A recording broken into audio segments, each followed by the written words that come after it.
Hey guys, so consider this video take number 2. I actually recorded the video for this on Monday, but after reviewing it, I just felt like as per usual, rambled on for too long, repeated myself.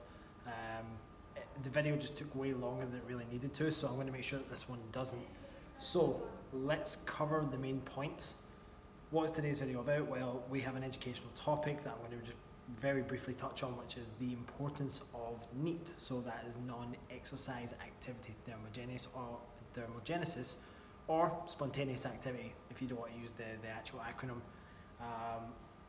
and our movement outside of formal exercise.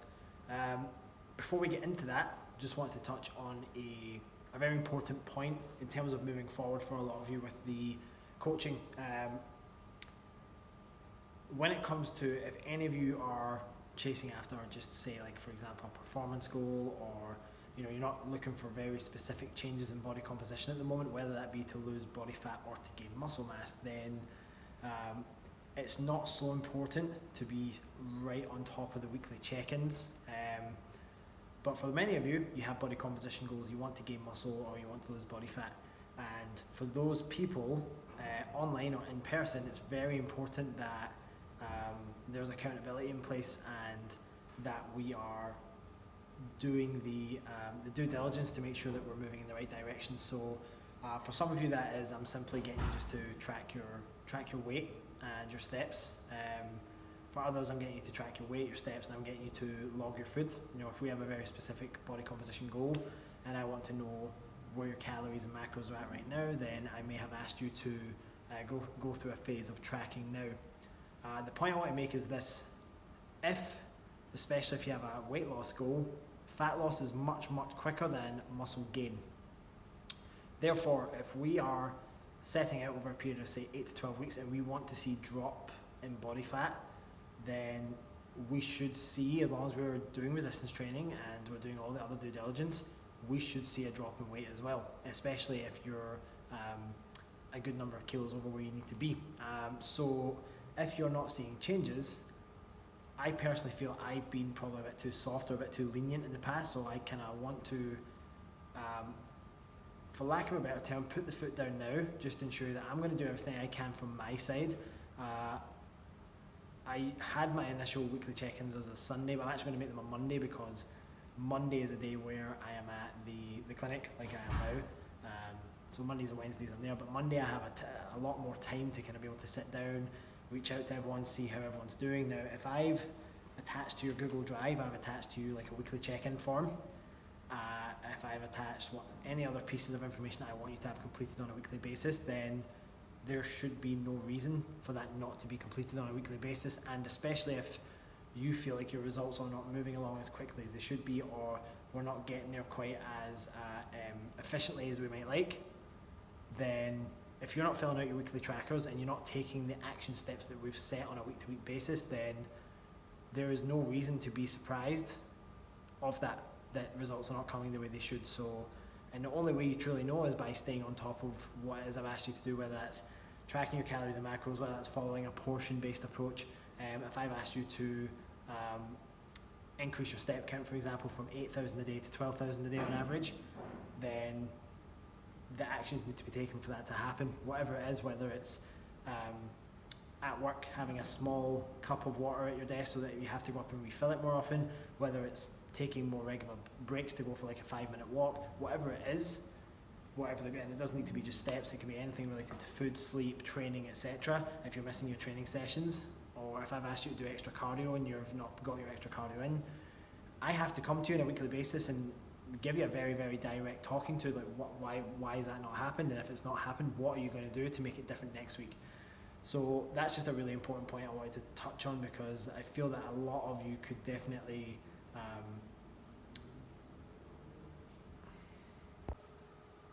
so just in closing and in summary to that, in a nutshell, let's get on top of our weekly check-ins.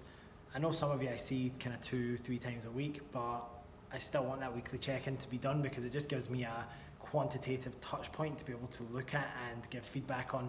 And even if I am seeing you in person, or if I work with you online, or if I only see you once a month, once a week, whatever it is, if I've got those weekly checkpoints in place, then it's very important for me that those are done. So I am going to be checking those every Monday, and if you haven't got it done, I'm going to be shooting you a message or messaging in the group and asking, hey guys, for those of you that haven't filled out your weekly trackers, do that now. If it still hasn't been done by Tuesday, of course I'm going to message you and I'm going to ask why that hasn't been done. So we need to just be very accountable on a weekly basis, whether I'm working with you on a fat loss, performance or muscle gain related goal.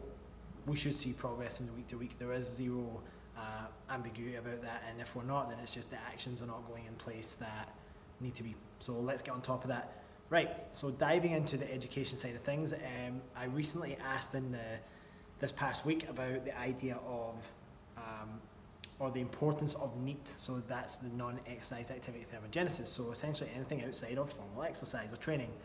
Now I just wanted to kind of touch on what some of the science is saying, and or what the most up-to-date science is saying, and what the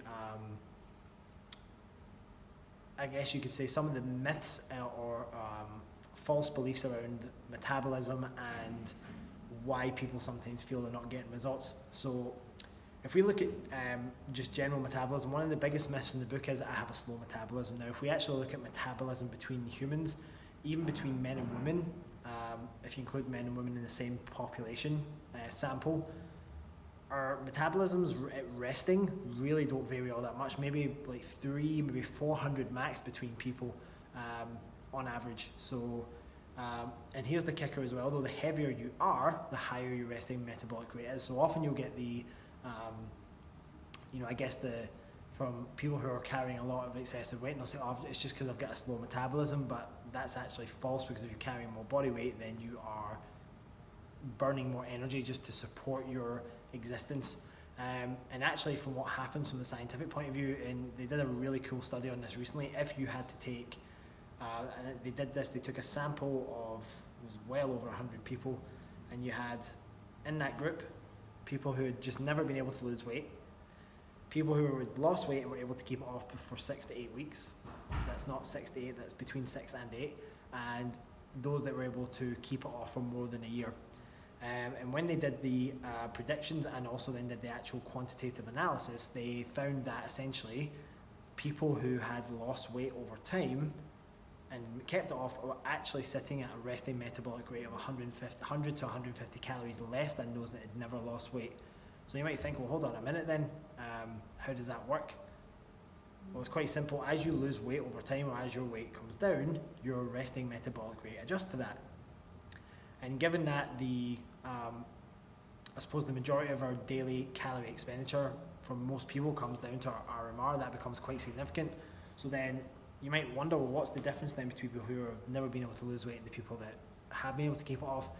Well, generally what happens is, for a lot of people, when their resting metabolic rate slows down, they generally become less active. There's less spontaneous movement, less fidgeting, less general wanting to get up and move around, and that's not necessarily, and I'm not talking about going to the gym, because going to the gym is a conscious choice. I'm talking about all activity outside of the gym, because you could easily well go to the gym 3 to 5 times a week and then be sitting on your butt the rest of the time. So if we look at, and what I'll do is I'll link you to a really good review of that research paper by a guy called James Krieger. He's kind of one of the leading researchers in the field, and he does a really nice kind of summary and breakdown of what's going on. So to keep it more simple and in a nutshell though, what is happening? People are moving less, and it's as simple as that. And so when they kind of looked at some of the other differences between those populations, for people who lose weight or who get to a certain body fat percentage and then keep it there, they are burning more calories. Their output is far, far more, and they're actually ingesting less as well, funny enough, right? So the idea being is that for the people who kind of lost weight or and kept it off, their average calorie expenditure in a week was around about 2,500 to 2,500, versus those that haven't been able to lose weight, their average calorie expenditure was around about 1,000. So you can see the energy output through exercise and through our non-exercise activity becomes significantly important. Now, given that some people often go to the gym 3-5 times a week and they still don't lose weight, and they wonder why that is, like I mentioned before, their movement elsewhere is non-existent, and the amount of calories that you burn in a training session is in comparison to the rest of your day, very minimal. You might, even if you're doing a super high intensity, or say you go like, one of the biggest calorie burns you can actually get is going for a decent intensity long distance run, and you burn, say within an hour about, I can't remember, is it 4 or 5? Anyway, it's not much more than 500, 550 calories, but you compare that to the rest of your day, that's, even just your resting metabolic rate, that's only like a third of your resting metabolic rate. So what do you have to do, or what can you do to get around that? Well, you can make conscious decisions to move more outside of activity. So this is why things like the Fitbit and the Apple Watches have become so popular, because people are now starting to understand the importance of moving often and moving regularly, and being able to do that over a consistent period of time. So that's why now, very recently, Mal and I have put a much bigger importance on, especially if you have a fat loss goal, on tracking your steps and using your activity trackers if you have one. If you don't have one, we definitely recommend getting one. So just to give you an idea of the Fitbit or the Apple Watch, or tracking your steps in application. Say you are going through a fat loss phase and we've already taken your calories quite low, you're in quite a decent deficit, and we don't really want to take your food any lower. We want you to kind of just continue eating what you're eating, otherwise you're going to start feeling hungry and it's going to feel a bit overwhelming.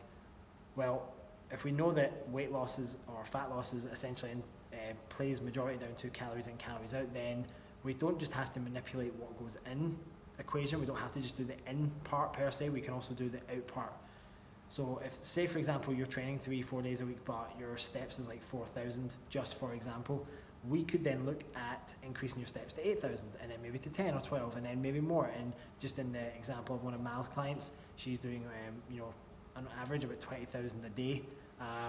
And the interesting thing with her scenario is that she was following the nutrition and she was doing the training, but it was when she made a conscious effort to get more NEAT or more non-exercise activity, she's literally been on a week to week to week to week basis, just consistently dropping body fat and weight. So what's the moral of today's story? Well, the moral is NEAT's very important. How aware are you of your daily activity? Do you get much more activity outside of the gym, or do you spend a long part of your day just sitting? What strategies can you put in place to increase your NEAT, increase your steps per day? Can you park further away from where you work? Can you take the stairs more often instead of the elevator? Can you have a smaller cup of water instead of carrying a big bottle? Force yourself to get up to go to the water cooler every 15-20 minutes or so. Now, it might not seem like much, but these things all add up very significantly. In fact, just to give you an example, I have about 40 minutes from when I wake up in the morning to when I need to be in the gym. And so before I've even got to the gym, I'm usually sitting somewhere around 500 steps. And how does that happen? It's just because literally up in the morning, I'm moving around, grabbing all my stuff to get my stuff together and going. So the steps can add up a lot quicker than you might think. So definitely make an effort to that. And what I will be doing over the coming weeks for many of you is in your weight management chart that I have as part of your Google Drive. For those of you that are using a weight management chart and tracking your weight, there's now in the column to the side of it, there's a daily step count. So I want you, if you are using your Apple Watch, Fitbit, Garmin, whatever device you use, but even if it's like an Orman pedometer or whatever it is, I want you to track your daily steps, and we're going to get an average for the week, and then we're going to kind of work with that over time. Now, like I was coming back to with the food thing, say for example we want you to have more of a deficit, but we don't want to take your food off of you, then we can easily and simply, sorry, give me 2 seconds. We can easily and simply increase your step count, and that's quite easy to do. It's low impact, it's not going to cause a huge amount of hunger afterwards, but it's exponentially increasing your caloric output. So very good strategy to think about. That's it for this week. I will link the article below if you want a little bit more of an explanation about different ways that you can get NEAT into your day. Things like stretching at night, rolling at night. Probably for the CrossFitters, this is where ROMWOD got really popular as well. People were in their off time when they weren't training, were doing like their long static stretching and all this sort of stuff. So there's plenty of things you can do. Even on your off days, maybe going and doing yoga. I know that becomes formal exercise, but There's no reason why you can't do some of that sort of stuff at home as well. Cool. So I've kind of come up with the topic again for this week. I'm trying to think what I was thinking my next topic was going to be. I don't know. Why don't you guys tell me? Tell me, what do you want me to prepare for and talk about? It could be nutrition related, training related. It could be how to organise and manage yourself. We could talk about food prep, whatever it is, let me know, and we will do that for next time. Until then, see you then.